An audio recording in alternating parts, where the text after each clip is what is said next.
नमस्कार, बहुत स्वागत है आपका। हिंदी खबर देख रहे हैं आप और मैं हूं आपके साथ श्रद्धा। वक्त हो गया है बिग बुलेटिन का, जहां बात छत्तीसगढ़ की करेंगे। छत्तीसगढ़ में प्रधानमंत्री आवास योजना को लेकर सियासत गर्मा गई है। डिप्टी सीएम विजय शर्मा ने पूर्व मुख्यमंत्री भूपेश बघेल को पीएम आवास के आंकड़ों पर बहस की चुनौती दे दी है, जिसे बघेल ने स्वीकार कर लिया है। बघेल ने कहा है कि समय और स्थान तय कर लिया जाए, वे बहस के लिए तैयार हैं। तो वहीं दोनों नेताओं ने आवासों की स्वीकृति और पूर्णता के आंकड़ों को लेकर एक दूसरे पर सवाल उठाए और इसी पर चर्चा करेंगे, लेकिन उससे पहले रिपोर्ट।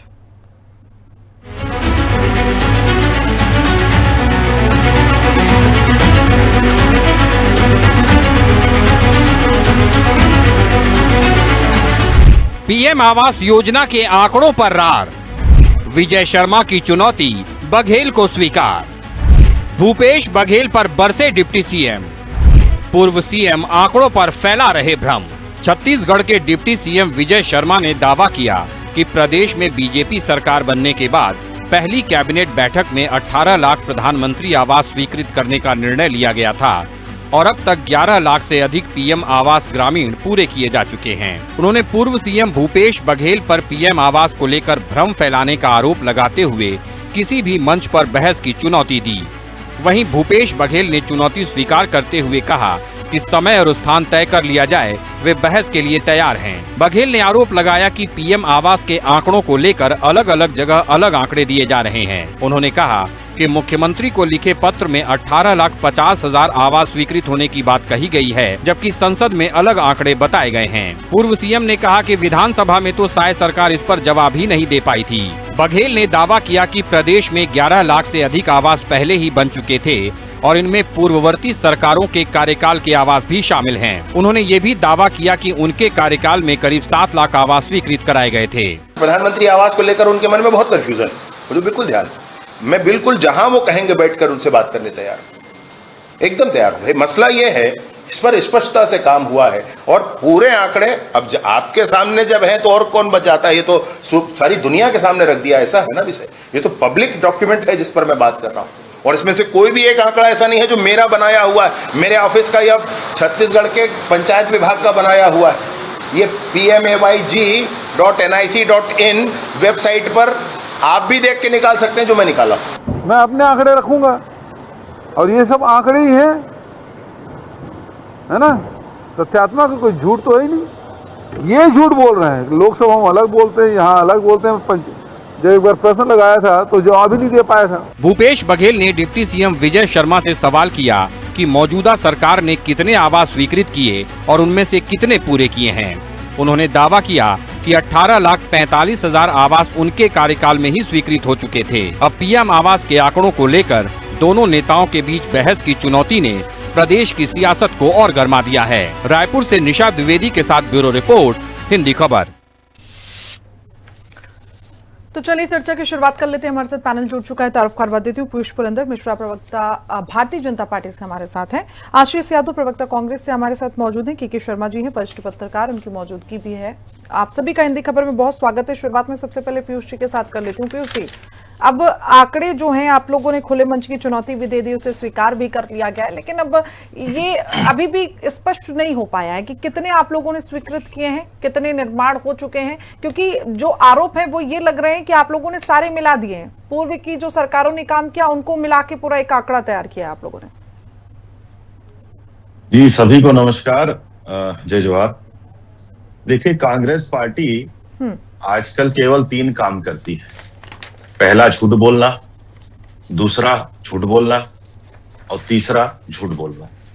वो केवल एक फॉल्स नैरेटिव सेट करके अपने आप को राजनीतिक रूप से जिंदा रखने का प्रयास में कांग्रेस पार्टी और उनके नेता छत्तीसगढ़ और पूरे देश भर में चल रहे हैं। हम पिछले इसी महीने का उदाहरण ले रहे तो कई सारे हमारे पास उदाहरण है जिसमें अलग अलग प्रकार से इन्होंने झूठ बोल के और फॉल्स नैरेटिव सेट करने का काम कांग्रेस पार्टी किया है और ये प्रकार से उनके तासीर में ये बात आ चुकी है। वो केवल झूठ बोलते हैं और फॉल्स नैरेटिव सेट करके एक माहौल बनाने का प्रयास करते हैं। भारतीय जनता पार्टी की सरकार 2023 में छत्तीसगढ़ की 3 करोड़ 13 लाख जनता के आशीर्वाद से बनी। 13 दिसंबर 2023 को माननीय मुख्यमंत्री जी ने और हमारे माननीय दोनों उप मुख्यमंत्री जी ने अपना शपथ लिया और शपथ लेने के बाद पहली कैबिनेट में, जैसा कि हमने 5 वर्ष जब विपक्ष में थे, जब भूपेश बघेल की सरकार थी, हमने वादा किया था लोगों से कि जब हम सरकार में आएंगे, आप हमको चुन के अगर सरकार में बैठाएंगे, तो सरकार में आते ही पहले कैबिनेट का पहला प्रस्ताव होगा कि हम सबको आवास जो भूपेश बघेल रोक के रखे हैं उसको देने का काम करेंगे। और पहले ही कैबिनेट में हमने अपना वादा को पूरा करते हुए 18 लाख आवास को स्वीकृत किया है, जिसमें मैं आपके सम्मानित टीवी चैनल के माध्यम से बताना चाहूंगा, जो कि अभी हमारे यशस्वी उप मुख्यमंत्री जी भी बता रहे हैं कि जो अपूर्ण आवास थे वो थे 2,46,215। 2011 के स्थायी प्रतीक्षा सूची के 6,99,438, आवास प्लस की संपूर्ण सूची 8,19,999 और मुख्यमंत्री आवास के 47,090, ऐसे कुल 18,12,742 पहले कैबिनेट में ही हमने प्रस्ताव पारित करके पास कर दिया था, जैसा कि हमने वादा किया था। उसके अतिरिक्त हमने 33,601 पीएम जनमन के अंतर्गत और नक्सली क्षेत्र के विशेष अभियान के तहत, विशेष परियोजना के तहत हमने उसमें भी 15,000 आवास दिए हैं। तो ये सारे तथ्यात्मक है विषय। ये विषय ऐसा नहीं है कि आज आ रहे हैं, ये विषय 14 दिसंबर 2023 से ही सार्वजनिक ये बात तो हो गई ना पीयूष जी, जो आवास स्वीकृत हुए हैं, मैं पूछ रही हूँ कितनों का निर्माण हुआ है? वही मैं उसी पे ही आ रहा था, श्रेया जी, मैं उसी पे ही आ रहा था। ये आवास स्वीकृत होने के बाद लगातार हमने अच्छा काम करते हुए दिखाया और लगभग हमने 11 लाख के आसपास आवास बना दिए हैं, जिसमें अगर आप देखेंगे तो अप्रैल से अक्टूबर 2025 में लगभग प्रतिदिन 2000 आवास पूर्ण किए गए, जो कि भारत देश का रिकॉर्ड है। मतलब पहले स्थान पे है छत्तीसगढ़ प्रदेश प्रधानमंत्री आवास योजना के अंतर्गत। और अगर आप देखेंगे आज भी 1600 घर प्रतिदिन पूर्ण किए जा रहे हैं और 25-26 में पूरे देश में सर्वाधिक 6 लाख से अधिक आवास पूर्ण छत्तीसगढ़ की भारतीय जनता पार्टी की सरकार ने, विष्णुदेव साय जी की सरकार ने पूर्ण किया। मैंने जैसे कि पहले बताया, कांग्रेस पार्टी केवल झूठ और झूठ बोलती है।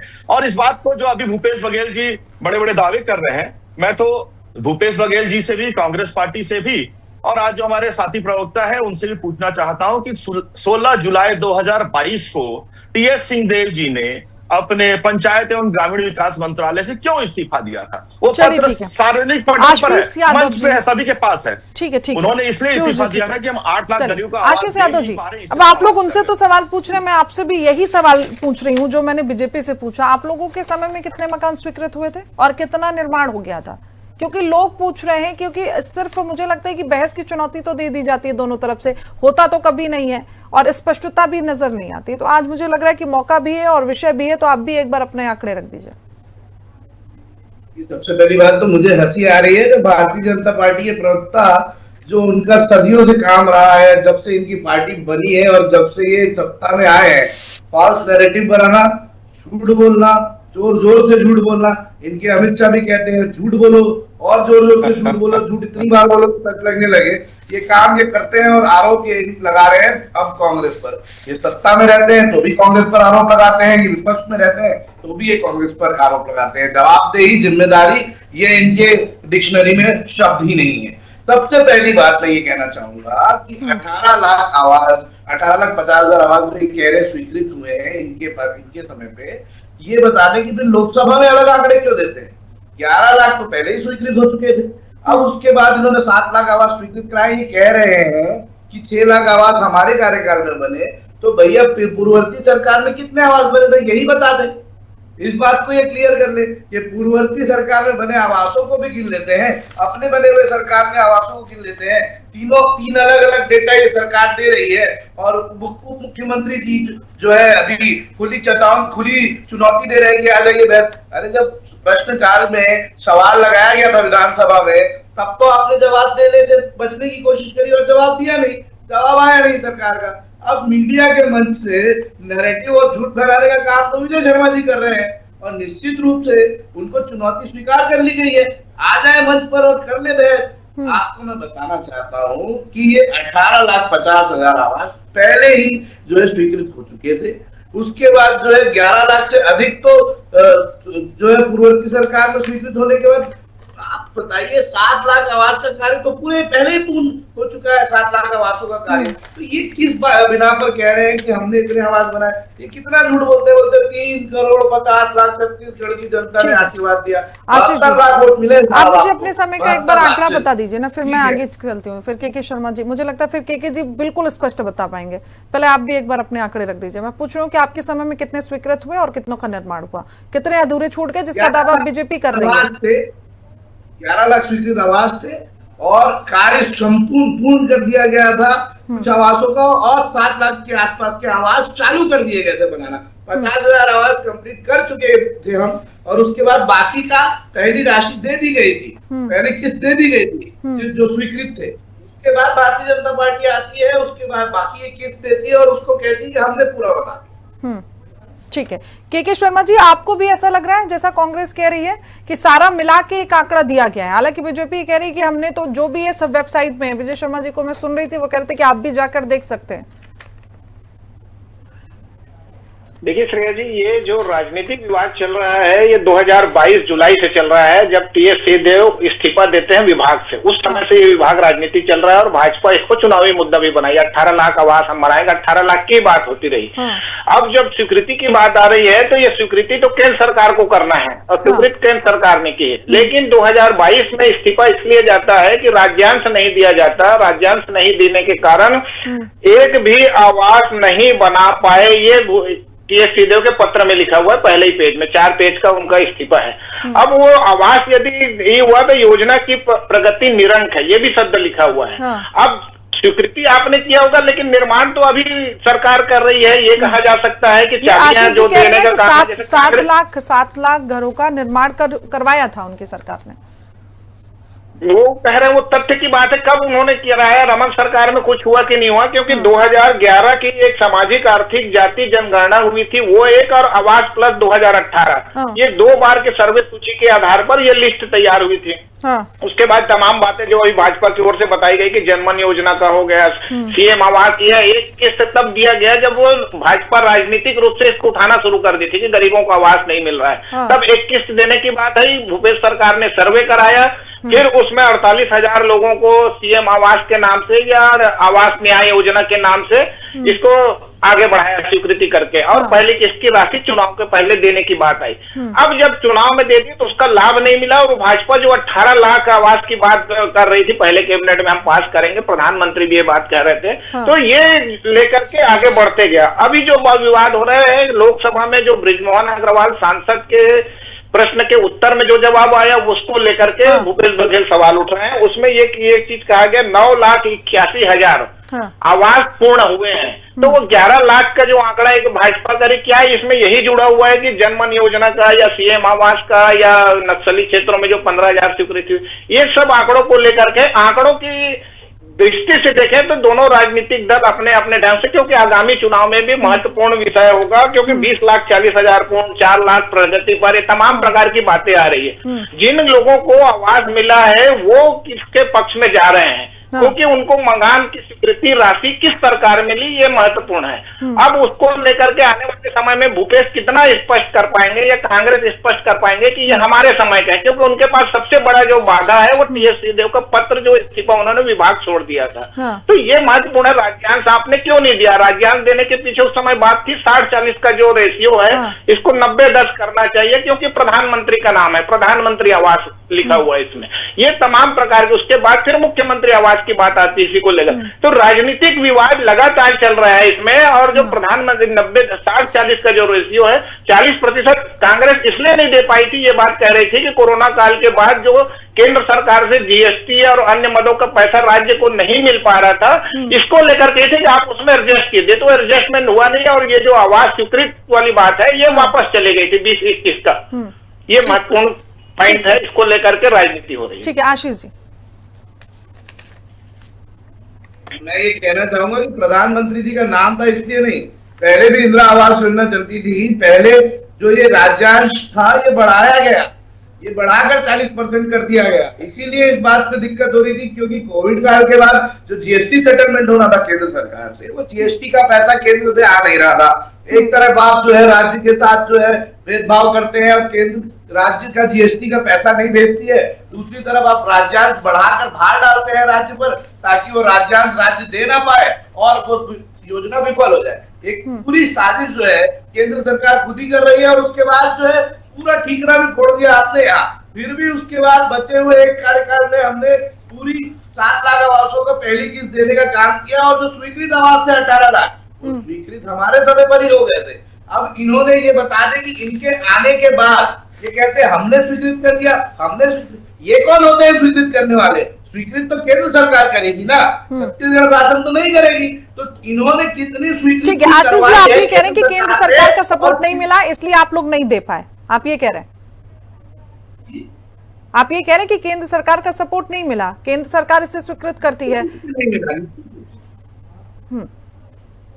ठीक है, चलिए। निश्चित रूप से केंद्र सरकार का सपोर्ट नहीं मिला इसलिए हम जो है इसमें पीछे रहे और ये बात ये बता दें कि कितनी इन्होंने स्वीकृति कराई और कितनी स्वीकृति कराने के बाद कितने बनाए हैं। ये हमारी स्वीकृति पर अपनी टीपीट थपथपाने के बजाय ये बताए कि इनकी कार्यकाल में स्वीकृति कितनी हुई है। चलिए ठीक है, पीयूष जी। मैं अभी हमारे काबिल प्रवक्ता कांग्रेस के आशीष यादव जी को सुन रहा था। मैंने एक बहुत सिंपल सा सवाल, बहुत ही साधारण सा सवाल अपने ओपनिंग लाइन में पूछा था इनसे। 16 जुलाई 2022 को टीएस सिंहदेव ने क्यों इस्तीफा दिया था? उस पत्र में यह लिखा हुआ था कि आप 8 लाख गरीब आवास नहीं दे पा रहे हैं, गरीबों को आवास देने का काम नहीं कर पा रहे हैं और प्रवक्ता कांग्रेस छोड़ के चले गए हैं डिबेट को। 8 लाख आवास आप नहीं दे पा रहे हैं।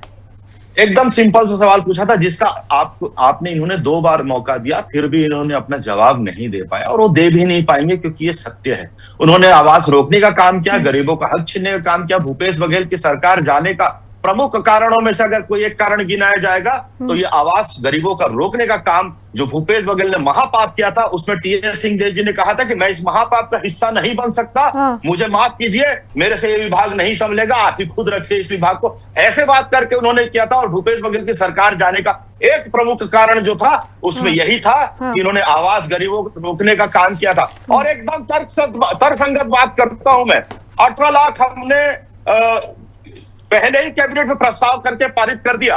यह 14 दिसंबर 2023 की बात है। कांग्रेस के नेता, पूर्व मुख्यमंत्री और सारे नेता बहुत ही जुझारू अपने आप को कहते हैं और कर्मठ कहते हैं।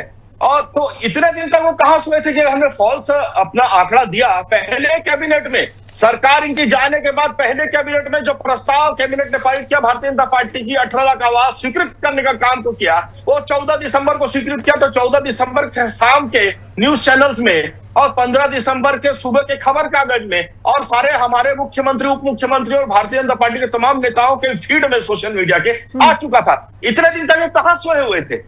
अगर इतने जागरूक और तेज तर्रार नेता है, सबसे बड़ी बात यही है। और अभी तक जवाब नहीं दे पाए कि टीएस सिंहदेव ने क्यों इस्तीफा दिया था। उस चिट्ठी में ऐसा क्या लिखा था? वो गोल गोल गोल गोल बात कर रहे थे।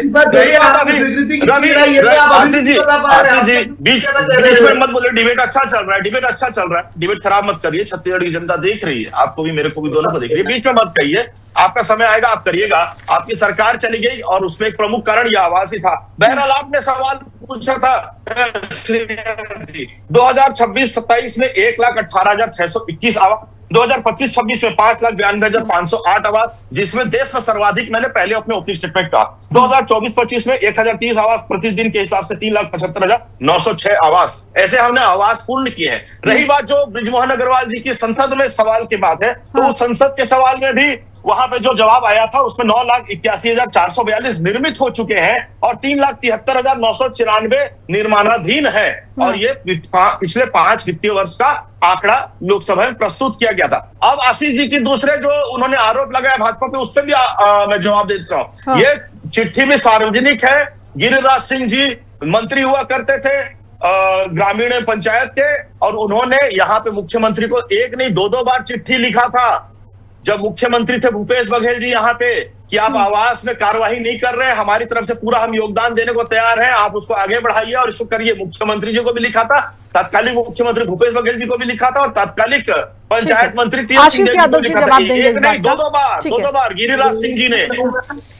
आशीष जी, इन्होंने ये तो बता दिया कि भूपेश बघेल को टीएस बाबा ने कितने पत्र लिखे थे, लेकिन प्रधानमंत्री को जीएसटी के लिए और जीएसटी विभाग को आप इस्तीफा पर जवाब दीजिए। टीएस सिंह ने 16 जुलाई 2022 को इस विभाग से क्यों इस्तीफा दिया था? आशीष जी, इसका जवाब दे दीजिए। जनता सुनना चाहती है। आप बोल रहे हैं 18 लाख आपने स्वीकृत कर दिया था।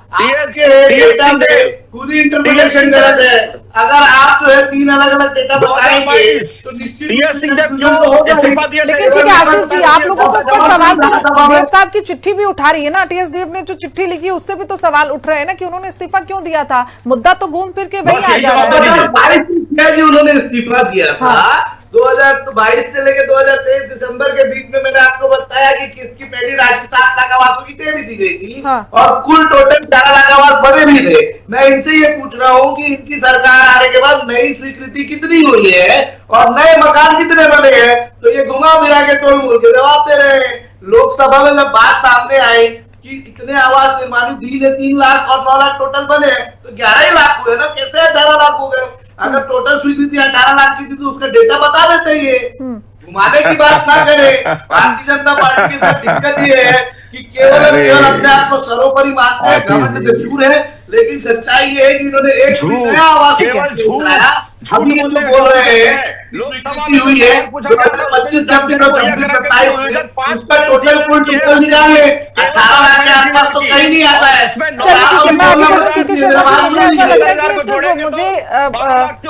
चले ठीक है, आप लोग रुकिए। मुझे ऐसा लग रहा है कि सिर्फ श्रेय लेने की होड़ है।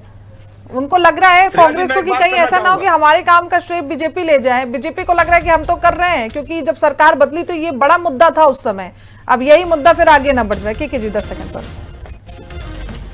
निश्चित श्रेया जी, छत्तीसगढ़ एक पिछड़ा आदिवासी बहुल राज्य है। यहाँ गरीबों को आवास देने की एक बड़ी समस्या रही है, जिसको लेकर राजनीति होता रहा है। और राजनीति में आंकड़ों की जो अभी बात हो रही है, इसमें एक ही आंकड़ा शुरू से चल रहा है। जब 18 लाख की बात भाजपा चुनाव के दौरान भी कह रही थी, तब भी यही बात आ रहा था कि 18 लाख आवास कहाँ से, क्योंकि टीएस सिंहदेव के पत्र में 8 लाख आवास की बात थी कि हमने 8 लाख आवास नहीं दे पाए क्योंकि राज्यांश हमको नहीं दे पाए।